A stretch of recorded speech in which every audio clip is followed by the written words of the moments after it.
In our episodes, we discuss cases and topics that might be distressing or disturbing to some listeners. Listener discretion is advised. On Thursday, May 5th, 2011, a woman named Amy pulled up to the subway in Carroll, Iowa around 8:15 in the morning to start her shift. But right away, Amy knew something was wrong. Dawn Allen, her manager, wasn't there. So Dawn, who was 50 years old, had worked at that subway for 21 years, and she always unlocked the store each weekday morning. And in the 21 years that she had been there, she had never missed work. She was never late. And even when she was sick, Dawn was there to open the store.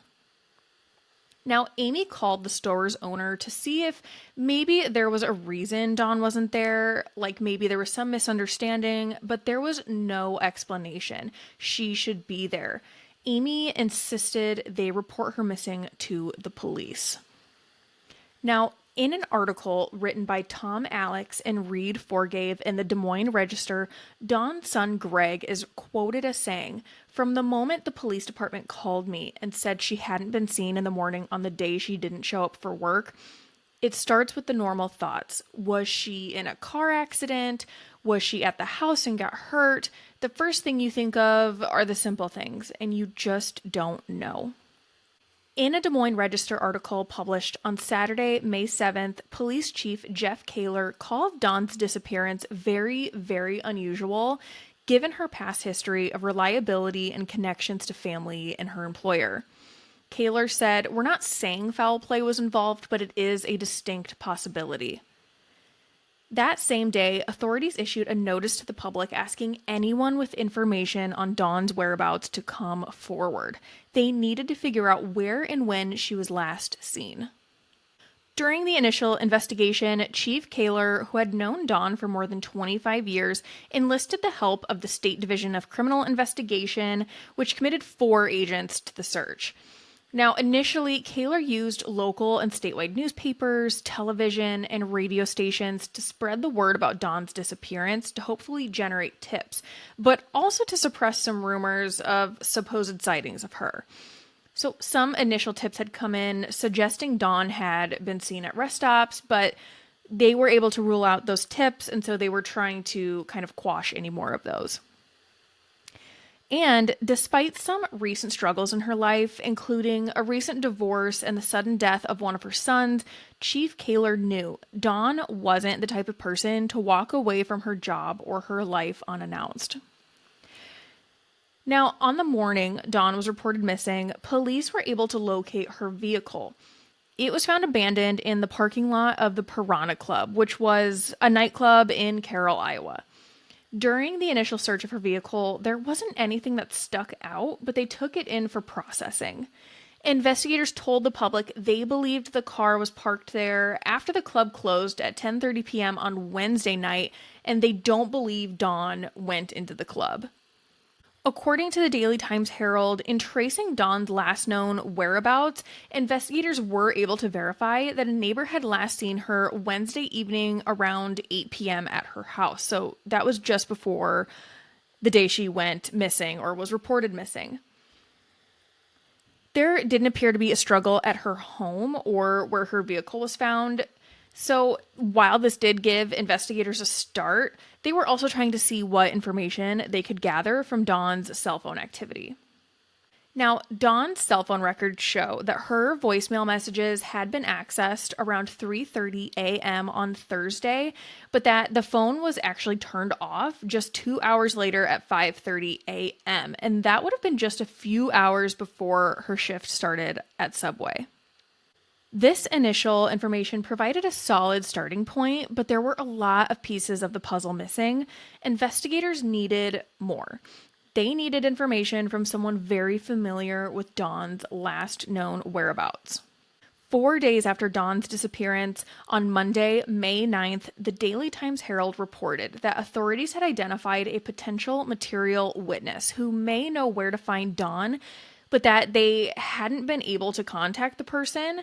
And that person in question was a 54-year-old man living in Rolfe, Iowa, James Snovelle.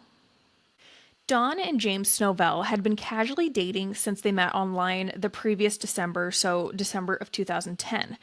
Greg said he met James in February of 2011. Greg was quoted in the Daily Nonpareil as saying he would open doors for mom or offer to cook food. He even helped her mow the lawn a couple of times. He just seemed like an average guy. He never really got upset about anything. Now, Greg said that the two had occasional dinner and movie dates, but that Dawn wasn't looking for a serious relationship. And now remember, she had kind of recently just gone through a divorce. And it might be possible that James was looking for more, but Greg said he seemed okay with waiting. Greg said he seemed like he just wanted to spend time with her. So on the 9th, when police identified him as a witness, they also said he may be traveling in Iowa, Missouri, or Kansas in a red Mercury Sable. And what was later learned was that police had been in contact with James from the very beginning. Both Chief Kaler and Greg had spoken to James the day Dawn was reported missing. Greg also said he spoke with James shortly after the search began, and he told reporters that James sounded shocked about the disappearance and said he planned to travel to Carroll to help with the search, but he never showed up.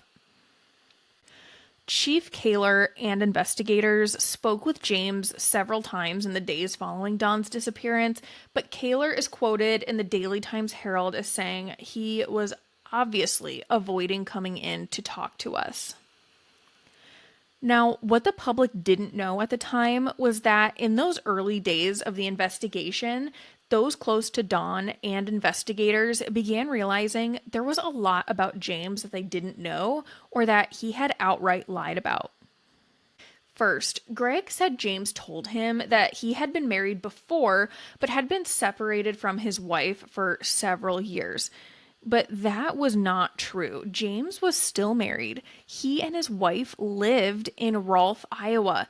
In fact, a neighbor who was later interviewed by the Des Moines Register said he had lived next to James and his wife for several years, and he said both of them were very nice people. Now, second, James had said that his job involved making deliveries, but investigators found that he had actually been unemployed since February of 2011. And now it's like unclear in my research like how many people knew that, but it seemed to be a surprise. And third, Dawn's friends and coworkers also immediately revealed to the police when Dawn went missing that James was pretty controlling. In an article from the Daily Times Herald, it's reported that the day Dawn went missing, Amy, the subway employee who initially knew something was wrong, and other coworkers went to the police station to tell investigators about Dawn and James' relationship. They said James was overbearing and would often make sexually suggestive comments. Disturbingly, they recalled a time when James tracked Dawn down to a Walmart after she didn't respond to his messages. Additionally, Kansas court documents obtained months after Dawn went missing showed that James had been sending her hundreds of text messages each day leading up to her disappearance.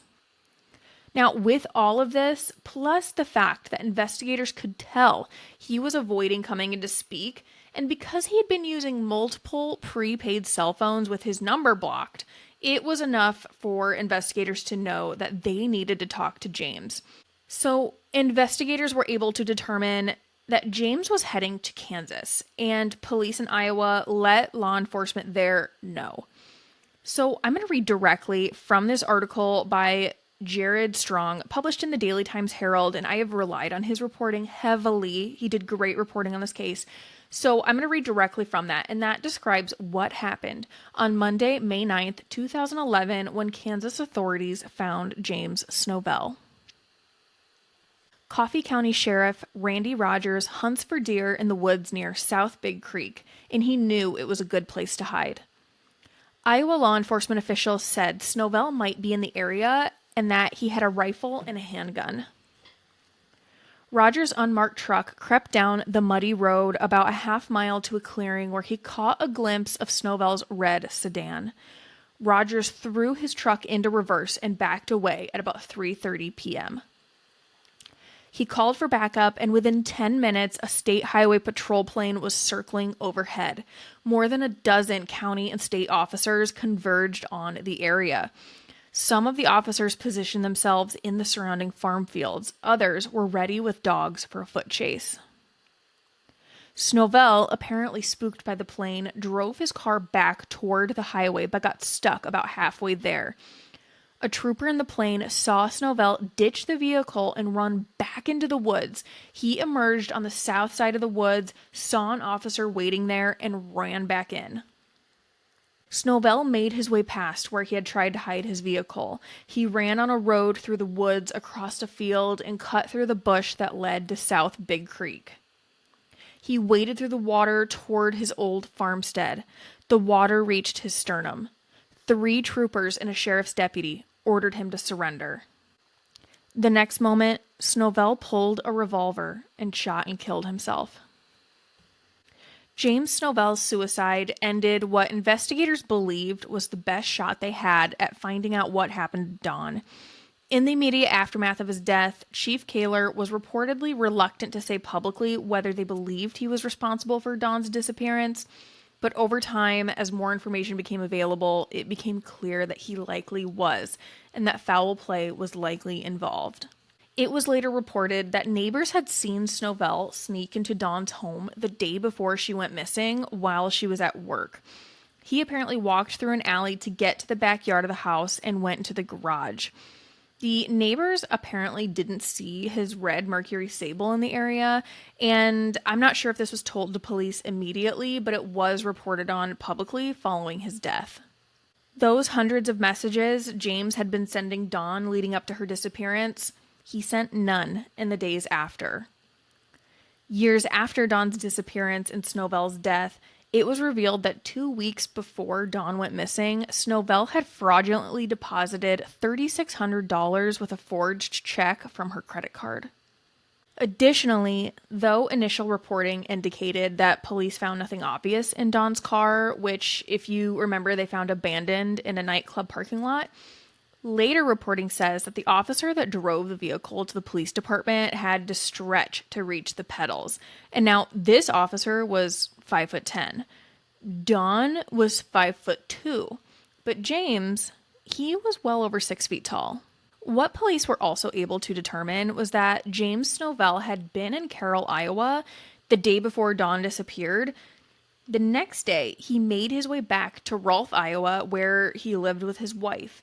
And after that, he drove all the way back down to Kansas. He then apparently made his way all the way back to Iowa before again fleeing to Kansas, where he then took his own life on Monday, May 9th.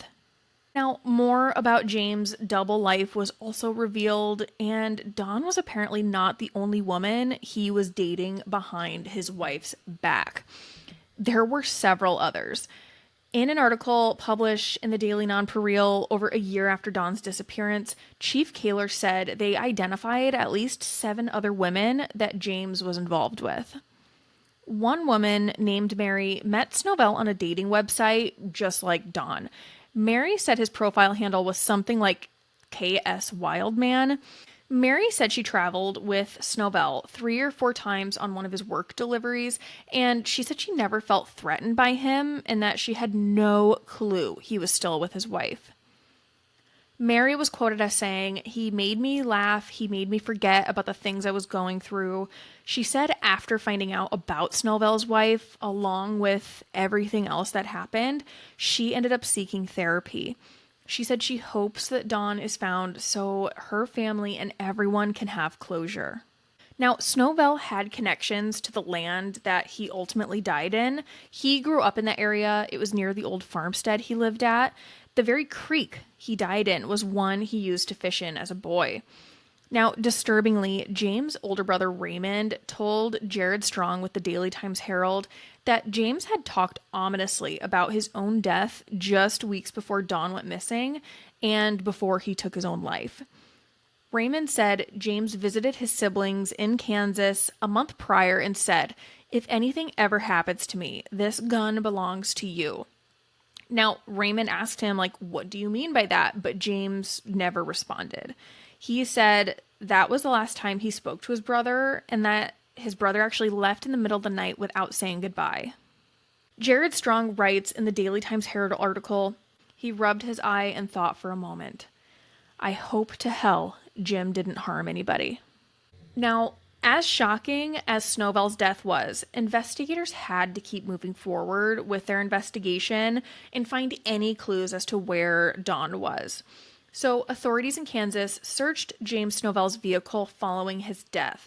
They located 2 guns, ammunition, a knife, 10 $20 bills, 3 cell phones, 3 rings, 2 earrings, and a Kansas road map, among other items. They also canvassed the area where he died, but found nothing. Authorities in Iowa described the search for Don as one to find a needle in a haystack, but worse. Officers walked railroad tracks, drainage ditches, and other areas in Carroll, Iowa. They asked the public for help in the search, asking them to check any area of their property they might not have been to in a while. The task was seemingly impossible. The distance Snovelle had traveled from when Don went missing to when he died spanned at least 7 counties, 3 states, and hundreds of miles.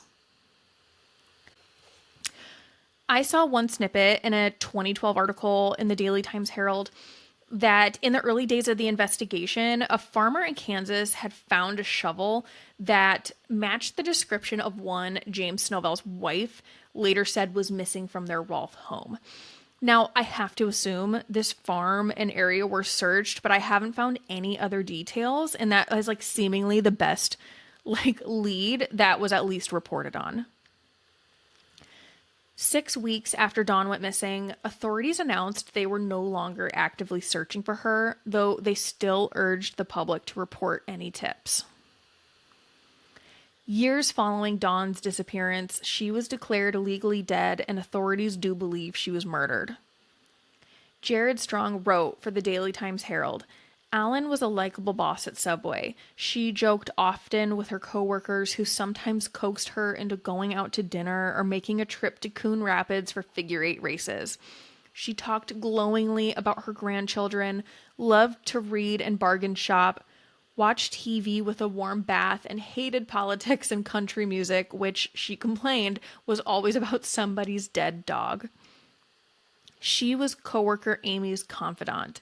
Amy, a single mom, would condemn herself each time her teenage daughter got into trouble or didn't come home at night. Allen would say to her, "Suck it up. There are some things in life you don't have control over. Life has to go on." Dawn Allen was last seen at her home on Wednesday, May 4th, around 8 p.m., wearing bright blue knit pants and a multicolored shirt. She is 5 foot 2 inches tall, weighing approximately 140 pounds. She has 3 tattoos, one on her right ankle in the shape of a bracelet or charm, a Tinkerbell tattoo on her back right shoulder blade, and one on her front waistline. Her ears are double pierced in both ears. She wore a silver watch that had a diamond at the 12 o'clock spot, a silver white gold ring with a solitaire diamond around 3 carats in size, and she carried a large bright orange purse and also took blood pressure medication. I didn't find anything saying if any of the jewelry found in Snovelle's vehicle belonged to Dawn. If you have any information at all about Dawn Allen or find anything on your property in central and western Iowa, northwestern Missouri, or eastern Kansas that might be connected, please call the Carroll Police Department at 712-792-3536, the Iowa Division of Criminal Investigations at 712-252-0507, or submit a tip online through Crime Stoppers. Lastly, if you or someone you know is experiencing abuse or intimate partner violence, there is help available. You can contact the National Domestic Violence Hotline by calling 1-800-799-7233, by texting START to 88788, or by visiting thehotline.org to find local resources and learn more about the warning signs of abuse, why people abuse, and how to develop a safety plan. Thank you for listening to this episode of Cardinal Crimes. If you enjoyed it, please consider subscribing, giving us a 5-star review wherever you get your podcast, and sharing this episode with others. You can find us on TikTok, YouTube, and Instagram with the handle @CardinalCrimes, and you can send us any case suggestions, questions, or topics you would like covered there or to our email, cardinalcrimes@gmail.com. Until next time, friends, take care of each other and take care of yourself.